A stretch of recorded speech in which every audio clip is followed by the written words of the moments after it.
নমস্কার। পাঁচমেশালি গল্পে আবারও সবাইকে স্বাগত। আমি বন্দনা। আশা করি সকলে ভালো আছেন, সুস্থ আছেন। আজ আমি পাঠ করে শোনাব বিভূতিভূষণ বন্দ্যোপাধ্যায়ের লেখা একটি ছোট গল্প, কাশী কবিরাজের গল্প। আমার উঠোন দিয়ে রোজ কাশী কবিরাজ একটা ছোট্ট ব্যাগ হাতে যেন কোথায় যায়। জিজ্ঞেস করলেই বলে, এই যাচ্ছি শকেনপুর রুগী দেখতে ভায়া। একদিন বলল, নৈহাটি যাচ্ছি রুগী দেখতে, সেখান থেকে শ্যামনগর যাব। সেখানেও আপনার রুগী আছে বুঝি? সব জায়গায়, কলকাতায় মাসে 2 বার জাতি হয়। আমার হাসি পায়। কাশী কবিরাজ আমাদের গ্রামে বছরখানেক আগে পাকিস্তান থেকে এসে বাসা করেছে জঙ্গলের মধ্যে। একখানা মাত্র দোচালা ঘর, আম গাছের ডালপালায় ঢাকা। দিনেতে সূর্যের আলো প্রবেশ করে না। ছেঁড়া কাপড় পরে কাশী কবিরাজের বউকে ধান সেদ্ধ করতে দেখেছি। এতই যদি পসার, তবে এমন অবস্থা কেন? একদিন আষাঢ় মাসের মাঝামাঝি আকাশে ঘন মেঘ এসে জমল। বৃষ্টি আসে আসে অবস্থা। কাশী কবিরাজ দেখি আমার উঠোন দিয়ে হন হন করে চলেছে ব্যাগ হাতে।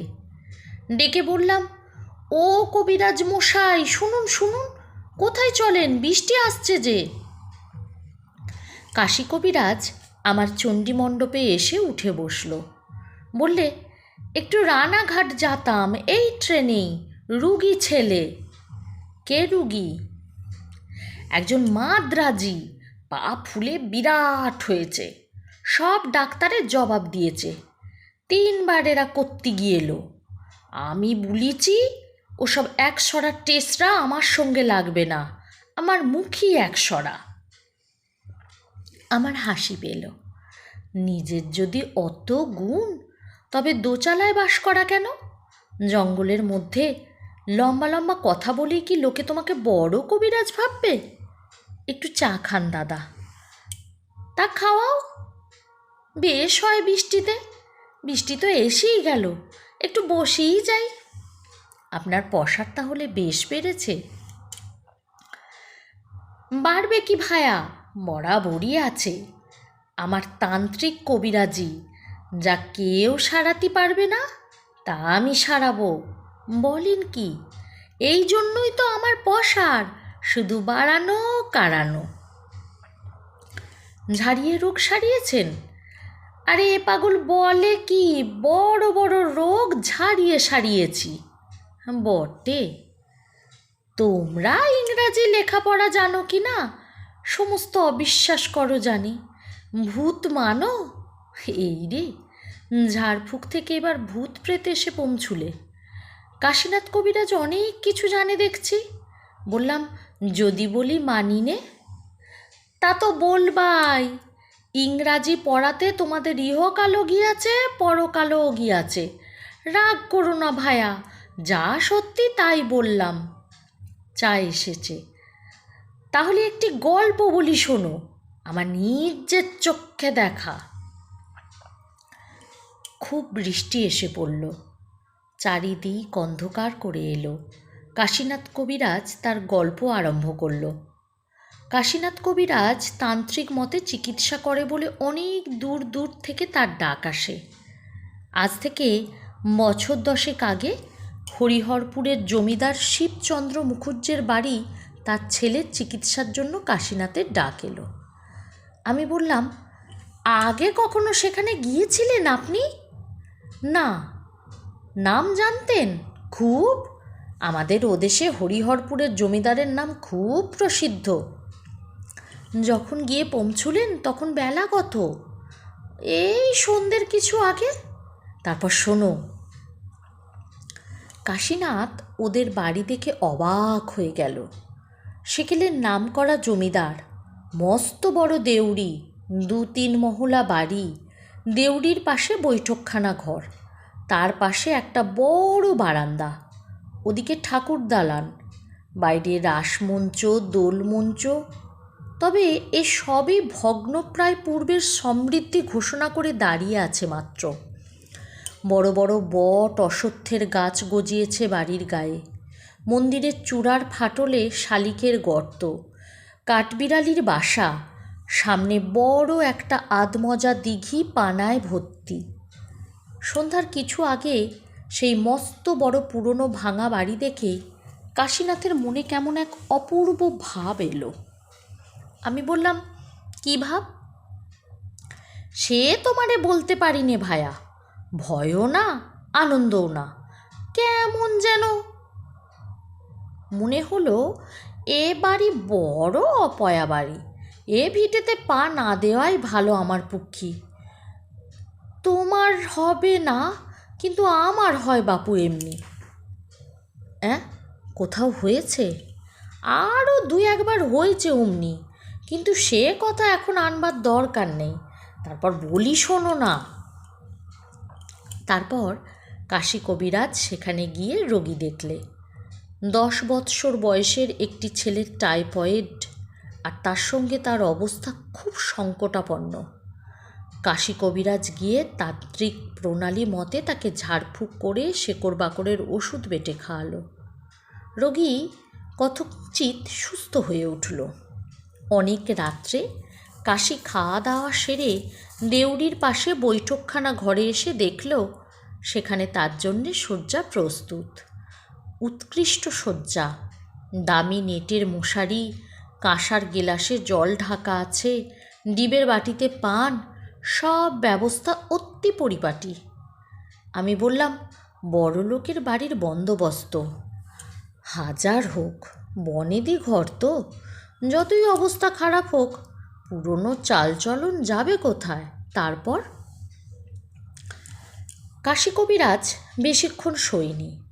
এমন সময় সে দেখল ঘোমটা পড়া একটি বউ হন হন করে মাঠের দিক থেকে এসে দেউড়ির মধ্য দিয়ে জমিদার বাড়ি ঢুকছে। কাশী খুব আশ্চর্য হয়ে গেল। এত রাত্রে বাইরের মাঠ থেকে এসে বাড়ি ঢুকলো কে? ভদ্রলোকের ঘরের সুন্দরী বধূ বলেই তো মনে হলো, যতটুকু দেখছি তার থেকেই সেটা বোঝা যাচ্ছে। যাক, সে এসেছে কবিরাজি করতে, অত শত খোঁজে তার কি দরকার? যে যা ভালো বোঝে করুক। আমি বললাম, রাত তখন কত? রাত 1টার কম নয়, বরং বেশি। যেদিক থেকে এলো সেদিকে কোনো লোকালয় নেই। না মশাই, ফাঁকা মাঠ অনেকখানি পর্যন্ত। তারপর কোদালের নদীতে গরমকালে জল থাকে না, হেঁটেই পার হওয়া যায়। তার ওপারে বলরামপুর গ্রাম। আপনি কি করে বুঝলেন ভদ্রবংশের মেয়ে?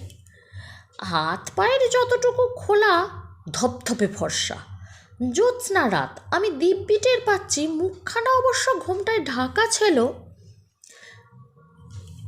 বাড়ির মধ্যে ঢুকে যাবার সময় অন্য লোক সেখানে ছিল না। আপনাকে টের পেয়েছিল? কোনো দিকে না চেয়ে হনহন করে বাড়ির মধ্যে ঢুকে গেল। কাশী কবিরাজ নির্বিরোধী ভালো মানুষ লোক। সে জলের গেলাস তুলে খানিকটা জল খেয়ে মশারি খাটিয়ে শুয়ে পড়ল। কিন্তু নানা চিন্তায় ঘুম আর কিছুতেই আসে না। বিছানায় শুয়ে এপাশ ওপাশ করতে লাগলো। লোকে বাড়িতে চিকিৎসক ডাকে ঘুমোবার জন্যে নয়।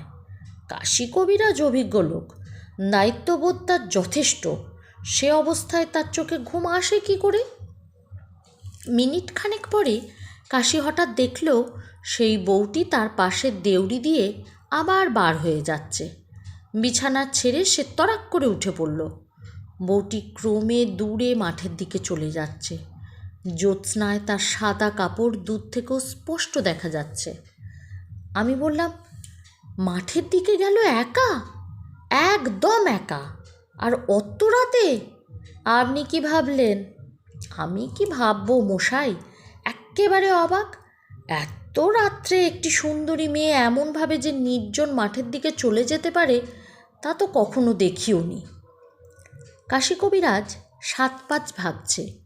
এমন সময় বাড়ির মধ্য থেকে একজন ছুট্টে এসে বলল, শিগগিরই আসুন কবিরাজ মশাই, শিগগিরই আসুন, রোগী যেন কেমন কেমন করছে। কাশি গিয়ে দেখে রুগীর অবস্থা সত্যই খারাপ, কিন্তু হঠাৎ এত খারাপ হওয়ার কথা তো নয়। যাই হোক, তখনকার মতো ব্যবস্থা করতে হলো। অনেকক্ষণ খাটুনির পরে রুগী খানিকটা সামলে উঠল। তখন আবার এসে শুয়ে পড়ল কাশীনাথ বাইরের দেউড়ির ঘরে। পরের দিনমান রুগীর অবস্থা ক্রমশ ভালোর দিকেই চলল। জমিদার বাবুর মন বেশ ভালো। প্রথম দিন বড়ই যেন মুষড়ে পড়েছিলেন, এমনকি কবিরাজের সঙ্গে বসে দুপুরের পর খানিকক্ষণ পাশাও খেললেন। কবিরাজকে তার বড় দিঘিতে একদিন মাছ ধরতে যাবার আমন্ত্রণও জানালেন। খাওয়ার ব্যবস্থাও দুপুরে বেশ ভালোই হলো। মাছের মুড়ো, দই, দুধ, সন্দেশ ইত্যাদি। কবিরাজ খুব খুশি, জমিদার বাবুও বেশ প্রফুল্ল। সেই রাত্রে একটা আশ্চর্য ঘটনা ঘটল। এমন ধরনের ব্যাপার কাশী কবিরাজ কখনো কল্পনাও করতে পারেনি। রোগীর অবস্থা ভালো থাকার দরুন সেদিন আর বেশি খাটুনি ছিল না ওর। সকাল সকাল খেয়ে দিয়ে শয্যা আশ্রয় করল, কিন্তু ঘুম আসতে দেরি হতে লাগলো। কোথাকার ঘড়িতে 1টা বেজে গেল ঢং করে। ঠিক সেই সময়ই দেখল কাশী কবিরাজ সেই ঘোমটা পরা বউটি দেউড়ি দিয়ে ঢুকে অন্দরের দিকে চলেছে। বলতে কি, কাশী কবিরাজের বড় বিস্ময় বোধ হলো। কি সাহস মেয়েটার! এত রাতে মাটির মধ্যে দিয়ে চলে আসতে ভয়ও কি করে না? মিনিট 15 কেটে গেল, কি 20 মিনিটও হতে পারে। তারপর কাশী কবিরাজকে আশ্চর্য স্তম্ভিত করে দিয়ে সেই বউটি ওর ঘরে এসে ঢুকলো। আমি বললাম, আপনার ঘরে? হ্যাঁ, এক্কেবারে আমার সামনে। ঘরে আলো ছিল। বাড়িতে রুগী থাকার দরুন আমার ঘরে সারা রাতে একটা হারিকেন জ্বলে। ঘরে ঢুকে মেয়েটি মুখের ঘোমটা অনেকখানি তুলে কবিরাজের দিকে চাইল। বেশ সুন্দরী মহিলা, দেখলে সম্ভ্রমের উদ্রেক হয়, এমনই চেহারা। কাশী কবিরাজকে বলল, তুমি এখানে থেকো না, চলে যাও, চলে যাও এখান থেকে। বিস্মিত স্তম্ভিত কাশী কবিরাজ মেয়েটির মুখের দিকে চেয়ে বলল, আপনি কে মা? আমি যেই হই, তুমি এখান থেকে যাবে কি না? মা, আমি চিকিৎসক, রুগী দেখতে এসেছি। আমার কাজ না সেরে আমি কি করে যাব? তুমি এ রুগী বাঁচাতে পারবে না। কাল সকালে তুমি চলে যাও এখান থেকে। কি করে আপনি জানলেন রুগী বাঁচবে না? আমি ওর মা। ওর সৎমা ওকে খুব কষ্ট দিচ্ছে। সে কষ্ট আমি দেখতে পারছি না। আমি ওকে নিয়ে যেতে এসেছি, নিয়ে যাবই। তুমি তাকে কিছুতেই রাখতে পারবে না। কাশীনাথ কবিরাজ তখনও ব্যাপারটা ঠিক যেন বুঝে উঠতে পারেনি। সে আমতা আমতা করে বলল, আপনি কোথায় থাকেন? আমি মারা যাওয়ার পরে আজ 4 বছর হলো ওর বাবা আবার বিয়ে করেছে। আমার সেই সতীন ওকে বড় যন্ত্রণা দিচ্ছে। আমি সেখানে শান্তিতে থাকতেও পারি না। খোকা, খোকা আমার আপন মনে কাঁদে, আমি শুনতে পাই। ওকে আমি নিয়ে যাবই। তুমি কেন অপযশ করবে? ঘরের ছেলে ঘরে ফিরে যাও। কাশীনাথের সমস্ত শরীর হিম হয়ে গিয়েছে যেন। কি ব্যাপারটা সামনে ঘটছে তার যেন কোনো ধারণাই নেই। তবুও সে হাত জোর করে বললে, মা, একটা কথা। আমি জমিদার বাবু মানে আপনার স্বামীকে সব বলি। তিনি তার ছেলেটিকে বড় ভালোবাসেন। ছেলেটিকে আপনি নিয়ে গেলে তার কী অবস্থা হবে সেটা তো আপনার বিবেচনা করা উচিত। বউটি বললেন, তার এ পক্ষে ছেলে মেয়ে হবে, তাদের নিয়ে থাকবেন তিনি। ও কথা বলবেন না মা। আপনি তার কথা চিন্তা না করলে কে চিন্তা করবে? সব দিকে বুঝুন, তার কথা ভাবতে হবে আপনাকেই। আমি আজই সব বলছি তাকে খুলে। যদি তিনি তার এ পক্ষের স্ত্রীকে বলে ছেলেটির ওপর অত্যাচার নিবারণ করতে পারেন, তবে আপনি আমাকে কথা দিন ছেলেটিকে আপনি নিয়ে যাবেন না। আমি সে চেষ্টা করি মা। করো বলি মূর্তি অদৃশ্য হলো না, কিন্তু ঘর থেকে বার হয়ে দেউড়ি দিয়ে বার হয়ে মাঠের দিকে চলে গিয়ে নিশীথ রাত্রির শুভ্র জ্যোৎস্নায় কুয়াশায় মিলিয়ে গেল। আমি জিজ্ঞেস করলাম, বলেন কি? হ্যাঁ মশাই। আচ্ছা, এ মূর্তির কোনো অংশ অস্পষ্ট নয় তো? দিব্যি মানুষের মতো। কোনো কোনো রকমের অস্বাভাবিকত্ব ছিল না কোথাও। কথাবার্তা বললাম, আমার কোনো ভয়ই হলো না। একজন ভদ্র মহিলার সঙ্গে কথা বলছি তেমনই মনে হলো। মূর্তিটি অদৃশ্য হওয়ার খানিক পরেই বাড়ির মধ্য থেকে কাশিকে ডাকতে এলো। রুগীর অবস্থা খুব খারাপ, অথচ সমস্ত দিন এমন ভালো ছিল। তখনকার মতো সুব্যবস্থা করে ভোরের দিকে কাশী কবিরাজ জমিদারবাবুকে বলল, আপনার সঙ্গে আমার একটু কথা আছে, বাইরে চলুন। আমি বললাম, বাইরে এসে সব কথা বললেন নাকি? হ্যাঁ, গোড়া থেকে বললাম। এই আপনি যেখানে দাঁড়িয়ে আছেন, আপনার প্রথম পক্ষের স্ত্রী কিছুক্ষণ আগে সেখানে দাঁড়িয়েছিলেন। বিশ্বাস করলেন? কেঁদে ফেলেন। বললেন, আমি জানি আমি এই অসুখের সময় একদিন ওকে শিওরে দাঁড়িয়ে থাকতে দেখেছি। তারপরের ইতিহাস খুব সংক্ষিপ্ত। জমিদার বললেন, আমি জানি ওর সৎমা ওর ওপর খুব সদয় নয়, তবে এতটা আমি জানতাম না। আমি কথা দিচ্ছি, খোকা সেরে উঠলে ওর মামার বাড়িতে রেখে লেখাপড়া শেখাবো। এ সংস্রবে আর আনবো না। আমার এই স্ত্রীকেও আমি শাসন করছি, আপনি তাকে জানাবেন। রাত ভোর হয়ে গেল। রুগীর অবস্থা ক্রমশ ভালো হয়ে উঠতে লাগলো। 11 দিনের পরে কাশী কবিরাজ পথ্য দিলেন তার রুগীকে। বললাম, ওর মাকে আর দেখেননি? আসেননি আপনার কাছে?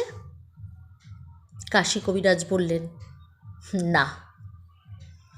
গল্প পাঠ ভালো লাগলে লাইক, কমেন্ট, শেয়ার করবেন। আর আমার আরও গল্প শুনতে হলে আমার চ্যানেলটিকে সাবস্ক্রাইব করে আমার পাশে থাকবেন।